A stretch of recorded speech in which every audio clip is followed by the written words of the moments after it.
Hi, my name is Destiney Hill, and I have 1, 2, 3, 4, and 5 people with me. My whole essay is going to be about talking about like a craft. I'm talking about crafting a table. It's a passion of mine, and you get to learn all different types of skills in life, so why not get something that's a little bit more, that you can turn into like a hobby or a career, or just simply something that you like want to make unique for yourself. With inflation kind of like really hard to get through, it's really hard to make stuff in your home the way you want it. You're going to learn patience, planning, and understanding, and that there's always different ways to make something personable. The first project that you can do when you're starting out with woodworking is creating your own dining or kitchen room table. Just make sure that you look at the space first to see how you would want it. Make sure that it's not going to be overcrowding or too small for what you want to do. Measure the entire floor, and if you're a beginner, take time to look online and figure out what kind of table you'd like to create. If you'd want to stain it, if you'd want to cover it with epoxy, or just have it natural. There's some hardwoods out there that you can buy that you wouldn't want to alter. If it's more of like a cheap wood, you'd want to go ahead and grab some like paint or like some stain.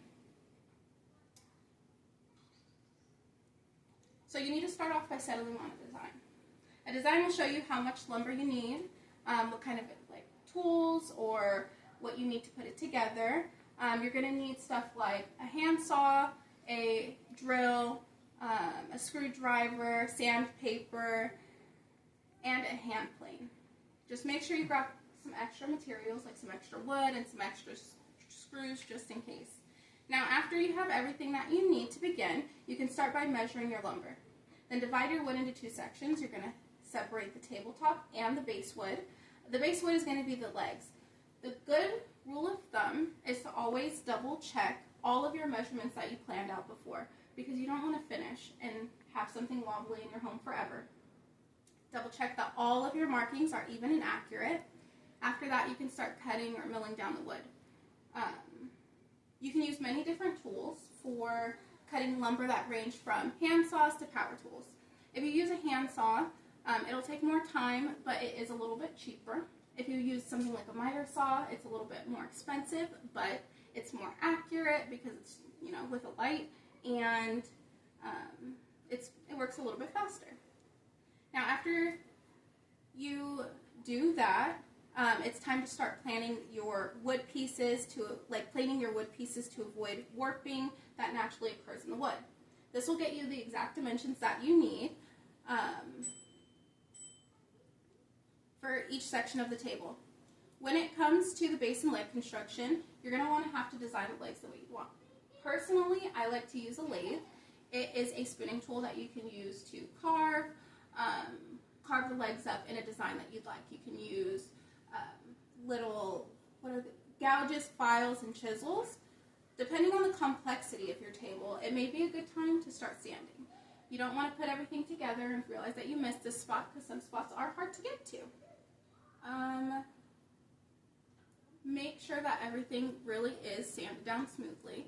You do not want to have any splinters come up after you're finished, or any little piece of wood catching on anything that you want to put on there, like a tablecloth. You're going to ruin more stuff than you thought. After you finish sanding, now it's time to put it together. What I usually do is I get a drill, some screws, and drill the legs into the tabletop and make sure that the screws that I get, they're not going to pierce up above the wood. What I also like to do is add some wood glue in between the pieces of wood to put together. Let it sit for at least 24 hours if you do that, just to make sure that it's not going to break off and that the glue fully dries.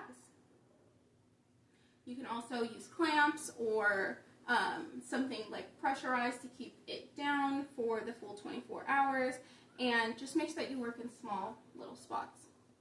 Now I have 2 tables that I have built, and they're still standing up to this day just because we went the extra mile.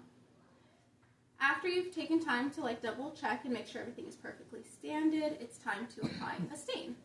Staining your table is the best way to make it more personable, more fun, and it's a little bit more water resistant. When you start to stain, what you're going to do is you're going to get a cloth and the stain, and you're going to make big wipes all across. Just make sure that you're swiping in the direction of the wood to get it right. Now, you may want to stop at one coat of stain because a lot of people do. They say that's really cute, but I promise you, go ahead and do the one coat, sand it a little bit, and then do a second coat, and it looks like it was done by a professional. There's a very big difference, you will see.